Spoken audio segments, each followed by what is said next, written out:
21ാമത് ശ്ലോകം. അജീഗർത്തസ്തു തച്ഛ്രുത്വാ ക്ഷുധയാ പീഡിതോ വൃഷോ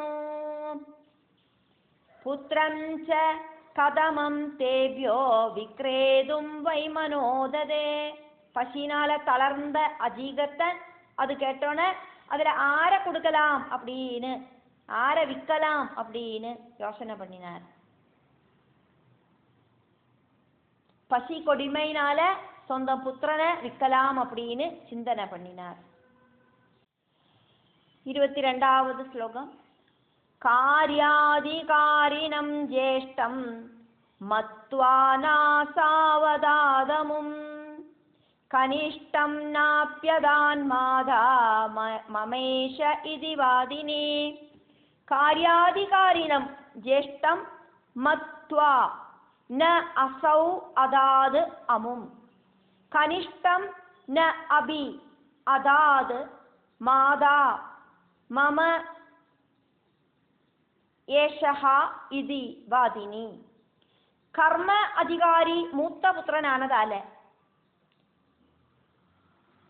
அவனை கொடுக்கறதுக்கு அப்பா ரெடி ஆகலை. இந்த குழந்தை நான் கொடுக்க மாட்டேன் அப்படின்னு சொல்லிட்டு சின்ன குழந்தைய அம்மாவும் கொடுக்கறதுக்கு ரெடி ஆகலை. 3 புத்திரர்களில் முதல் புத்திரனை அப்பா கொடுக்கறதுக்கு ரெடி ஆகலை, கடைசி புத்திரனை அம்மா கொடுக்கறதுக்கும் ரெடி ஆகலை. 23வது ஸ்லோகம். மத்யமம் ச சுனஷேபம் ததௌ கவாம்சதேன ச ஆனிநாய பசும் சக்ரே நரமேதே நராதிபா. நடுவில் இருக்கிற சுனசேபன் அப்படிங்கிற புத்திரனை 100 பசுமாடுகளை பிரதிபலனாயிட்டு வாங்கிண்டு அந்த அப்பாவும் அம்மையும் அந்த குழந்தைய வித்தா. அவனை கொண்டு வந்து யாகத்துல யாக பசுவாக்கி மாற்றி அந்த குழந்தைய அக்னியில ஹோமிக்கிறதுக்கு ரெடியானார் ஹரிச்சந்திர மகாராஜா. 24வது ஸ்லோகம். ருதந்தம் துக்கிதம் தீனம் வேபமானம் ப்ருஷாதுரம் யூபே பத்தம் நிரீட்சியாமும் சுக்ருஷுர்முனயஸ்ததா. யூபத்துல கெட்டி போட்டு அந்த புத்திரனை பிராமணன் கிட்டேந்து பணம் கொடுத்து வாங்கின புத்திரனை, பசுமாடுகளை கொடுத்து வாங்கின புத்திரனை கெட்டி போட்டு பலி கொடுக்கறதுக்கு ரெடியானதுனால ரொம்ப ரொம்ப துக்கிச்சு அழுது நிலவழிக்கிற அந்த குழந்தைய பார்த்துட்டு முனிகள் எல்லாம் தாரதாரியா கண்ணீர் வடிச்சா. அந்த சதஸில் இருக்கிறவா எல்லாரும், சின்ன குழந்தை ஒன்றும் தெரியாது, இந்த பையனை பிடிச்சி கெட்டி போட்டு யாகத்தில் பலி கொடுக்க போறாளே அப்படின்னு. 25வது ஸ்லோகம். ஷாமித்ராய பசும் சக்ரே நரமேதே நராதிபா சமிதா ந அததே சஸ்தம் தம் ஆலம்பயிதும் சிசும் ஷமிதானாததே சஸ்தம் தமாலம்பயிதும் சிசும் தம் ஆலம்பயிதும் சிசும்.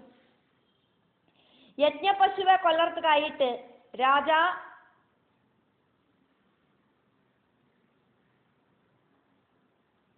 அந்த யாகத்துல அதுக்கு அப்பாயிண்ட் செய்யப்பட்ட ஆளுகிட்ட அந்த குழந்தைய ஒப்படைச்சார். ஆனா அவன் அந்த குழந்தைய கொல்லறதுக்கு கையில் இருக்கிற ஆயுதத்தை எடுக்கலை. 26வது ஸ்லோகம். ந அஹம் நாஹம் திஜசுதம் தீனம் ருதந்தம் கருணம் ரிஷம் ஹனிஷ்யாமி ஸ்வலோபார்த்தமித்யுவாஜாப்யசௌ ததா. ந அஹம் திஜசுதம் தீனம் ருதந்தம் கருணம் ரிஷம் ஹனிஷ்யாமி ஸ்வலோபார்த்தம் ഇതി ഉവാച അഭി അസൗ തഥാ. பரவசனாயிட்டு அழற அந்த குழந்தைய பார்த்து கருணை தோணிட்டு இந்த பிராமண குமாரனை பணத்துக்காயிட்டு எனக்கு கொல்லறதுக்கு சாதிக்காது அப்படின்னு அவன் சொன்னான். இந்த குழந்தைய கொன்னானா நீங்கள் நிறைய பொன்காசு எல்லாம் தருவர், ஆனா அதெல்லாம் ஸ்வீகரிச்சுட்டு இந்த குழந்தைய நான் கொல்ல மாட்டேன் அப்படின்னு ஆராச்சாரா இருக்கிற அவன் சொன்னான். 27வது ஸ்லோகம். இதி உக்த்வா விரராம அசௌ. இத்யுக்த்வா விரராமாசௌ கர்மணோ துஷ்கராததா ராஜா சபாசத பிராஹா கிம் கர்த்தவ்யமிதி த்விஜா. இப்படி சொன்னதால ரொம்ப ரொம்ப கடினமான அந்த வேலையிலேருந்து இப்படி சொல்லிண்டு அவன் நகர்ந்து போயிட்டான். ராஜா அப்போது சதஸில் இருக்கிறவா கிட்ட கேட்டார், பிராமணர்களே, நம்ம இனி என்னவாக்கும் செய்யறது? என்னோட புத்திரன் எங்கேயோ ஓடி போயிட்டான், நான் கொல்லுவேன் அப்படின்னு பயந்துண்டாக்கும் அவன் ஓடி போனான். எனக்கானா நோய் தளர்த்துறது. ராஜகுருவா இருக்கிற வசிஷ்டர் என்னோட புத்திரனுக்கு பதிலா வேற ஒரு புத்திரனை பணம் கொடுத்து வாங்கி அந்த புத்திரனை யாகத்துல ஹோமிக்கலாம் அப்படின்னு ஐடியா சொன்னார். அதன்படி தேடி தேடி அலைஞ்சலைஞ்சு ஒரு புத்திரனை பிடிச்சிட்டு வந்தேன். എന്നിട്ട് அதை பலி கொடுக்கலாம் அப்படின்னு பார்த்தா பலி சமர்ப்பிக்கிறதுக்கு ஆயுதம் எடுக்க மாட்டேங்கிறான். இந்த அதுக்காயிட்டு அப்பாயிண்ட் பண்ணவர் நகர்ந்தும் போயிட்டார். இனி என்ன வாக்கம் செய்யறது அப்படின்னு ராஜா சதஸில் இருக்கிறவா கிட்ட கேட்டார். 28வது ஸ்லோகம். ஜாத கில கிலா சப்தோ ஜனானாம் க்ரோஷதாம் ததா கிரந்தமானே சுனஷேபே சபாயாம் ரிஷமல்புதம். அப்போது பரவசனாயிட்டு அழற சுனசேபனோட சத்தத்தை கேட்டு சங்கடப்பட்டு அந்த சதஸ்ல இருக்கிறவாளோட நடுவிலேந்து ஆச்சரியகரமாயிட்டு கலபிலா கலபிலான்னு சத்தம் இப்படி உயர்ந்து வந்தது. 29வது ஸ்லோகம். அஜீகர்த்தஸ்ததோத்தாய தமுவாஜ நிருபோத்தமம். அஜீகர்த்தஹ தது உத்தாய தம் உவாஜ நிருப உத்தமம். ராஜன் காரியம் கரிஷ்யாமி தவாஹம் சுஸ்திரோ பவ. அஜீகர்த்தன் அந்த குழந்தையோட அப்பா அப்போது எந்திருந்து நின்று ராஜா கிட்ட சொன்னார், ராஜாவே, நீங்கள் என்னவாக்குமோ நினைக்கிறாள் அந்த விஷயத்தை நான் செய்யறேன், பயந்துக்காம இருங்கோ. இப்போ அந்த குழந்தைய வித்ததுக்காயிட்டு எனக்கு நிறைய பசுமாடுகளை தந்தேளே, 100 பசுமாடுகளை தந்தேளே. இனி இந்த குழந்தைய நான் வேணா கொன்னு தரேன், கொன்னு அந்த அக்னியில போட்டும் தரேன். அப்போ 200 பசுமாடுகளை மறுபடியும் எனக்கு பிரதிபலமாயிட்டு தரணும். 100 பசுமாடு தந்திருக்கேள், அதனோட டபுள் ஆயிட்டு எனக்கு பிரதிபலன் தந்தா உங்களோட காரியத்தை நான் செஞ்சு தரேன், இதுல டென்ஷன் ஒன்றும் வேண்டாம். 30வது ஸ்லோகம். வேதனம் திகுணம் தேஹி ஹனிஷ்யாமி பசும் கில கர்த்தவ்யம் மககாரியம் வை மயா தேத்யதனார்த்தினா. டபுளாயிட்டு பிரதிபலன் தந்தானா போரும், நான் யஜ்ஞப்பசுவாயிருக்கிற உங்களுக்கு வித்த இந்த புத்திரனை நான் கொன்னு தரேன். அப்படி பணத்து மேல அபியாசப்பட்ட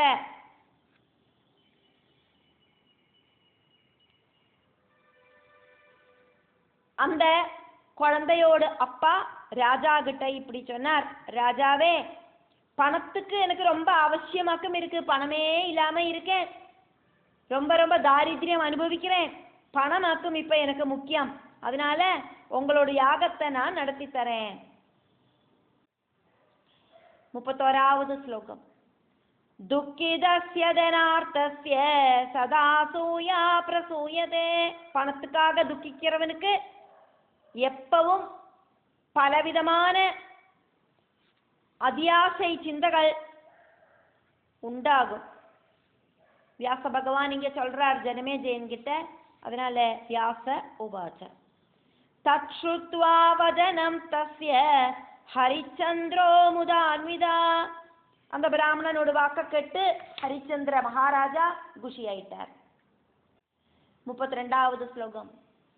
தமுவாஜகதாம் யத்ய கவாம் சதமனுத்தமம் ததாகர்ண்ய பிதா தஸ்ய புத்ரம் ஹந்தும் சமுத்யதா. அந்த பிராமணன் அங்க நின்றுட்டு இருந்தாரே, அவர்கிட்ட மகாராஜா சொன்னார், நான் இப்பவே நல்ல சூப்பரா இருக்கிற 100 பசுமாடுகளை தந்துடுறேன். அது கேட்டோன்னே சுனசேபனோட அப்பா அவனை கொல்லறதுக்கு ரெடியானார். 33வது ஸ்லோகம். லோபேனாகுல சித்தோசௌ லோபேன ஆகுல சித்தஹா அசௌ ஷாமித்ரே கிருத நிச்சயாம் சம் உத்யதம் சமுத்யதம் ச தம் திருஷ்ட்வா ஜனா சர்வே சபாசதா. அத்தியாகிரகம் காரணமாயிட்டு அந்த பிராமணன் புத்திரனை கொல்லறதுக்கு ரெடியான அந்த பிராமணனோடு செய்கைய பார்த்துட்டு அந்த ராஜ சதஸ்ல இருக்கிற ஜனங்கள் எல்லாம் ஒட்டுமொத்தமா அந்த பிராமணனை திட்டினான். 34வது ஸ்லோகம்.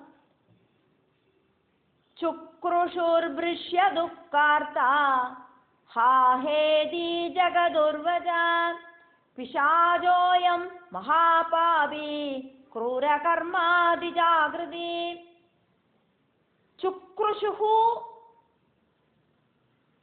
பிருஷ்ய துக்கார்த்தா ஹா ஹா இதி ஜகத் துர்வஜஹ பிஷாஜஹ அயம் மகாபாபி க்ரூர கர்மா திஜ ஆக்ருதிஹி. எல்லாரும் சங்கடப்பட்டு ஹா ஹா கஷ்டம் கஷ்டம் இப்படின்னு அழுதா.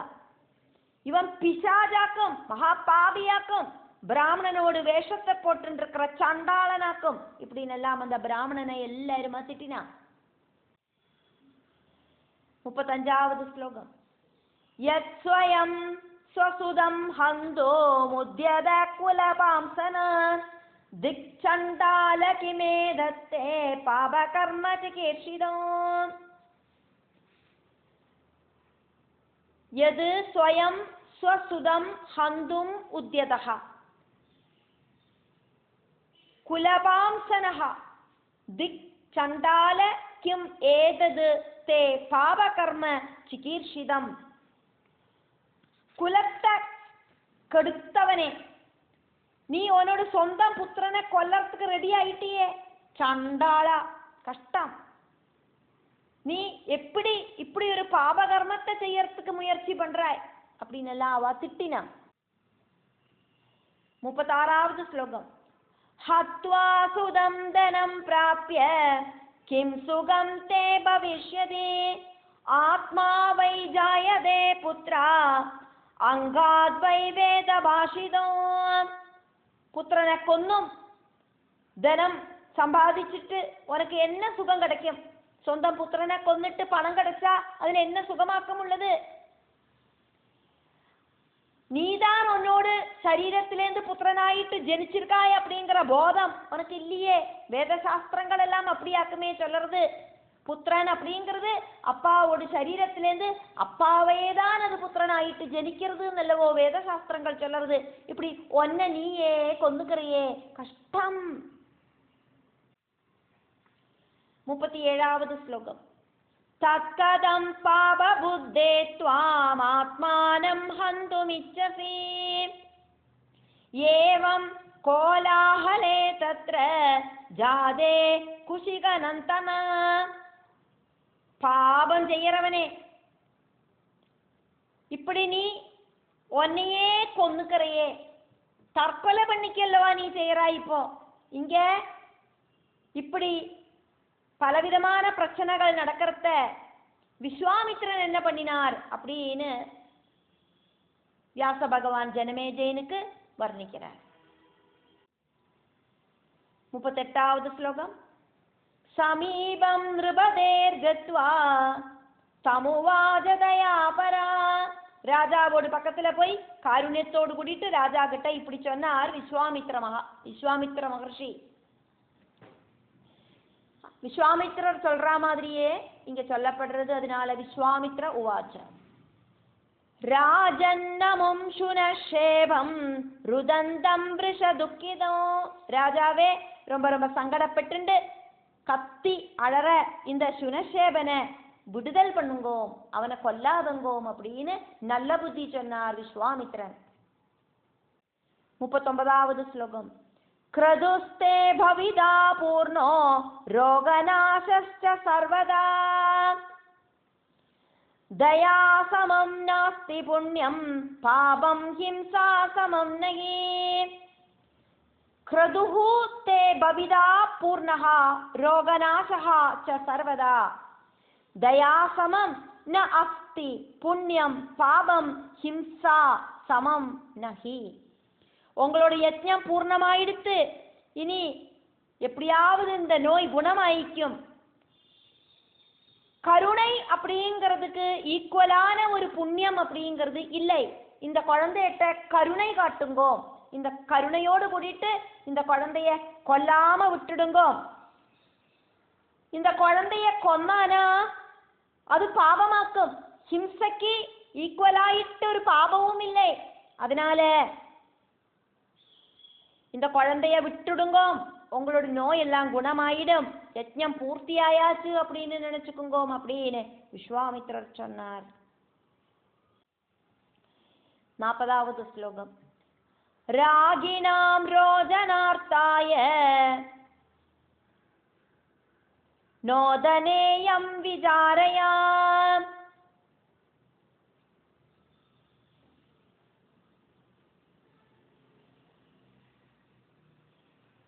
ராகிணாம் ரோஜன அர்த்தாய ந ஓதனே அயம் விசாரயா.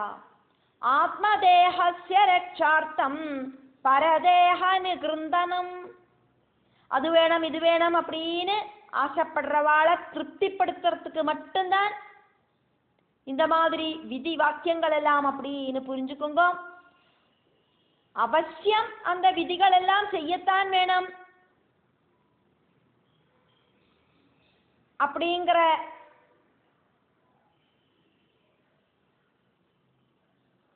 காரணம் தாற்பயத்தோடு கூடிட்டு சொல்லியிருக்கிற விஷயங்கள் கிடையாது. ஹிம்சை செய்யணும் அப்படின்னு நிர்பந்தம் இல்லை அப்படின்னு அர்த்தம். சொந்தம் சரீரம் காப்பாத்துறதுக்காகவே அடுத்த வாழை துரோகிக்கிறது. இங்க இந்த பையனை துரோகிக்காம விட்டானாலே நீ குணமாயிடுவாய், உன் நோயெல்லாம் போயிடும், இந்த பையனை கொல்லாதே விட்டுடு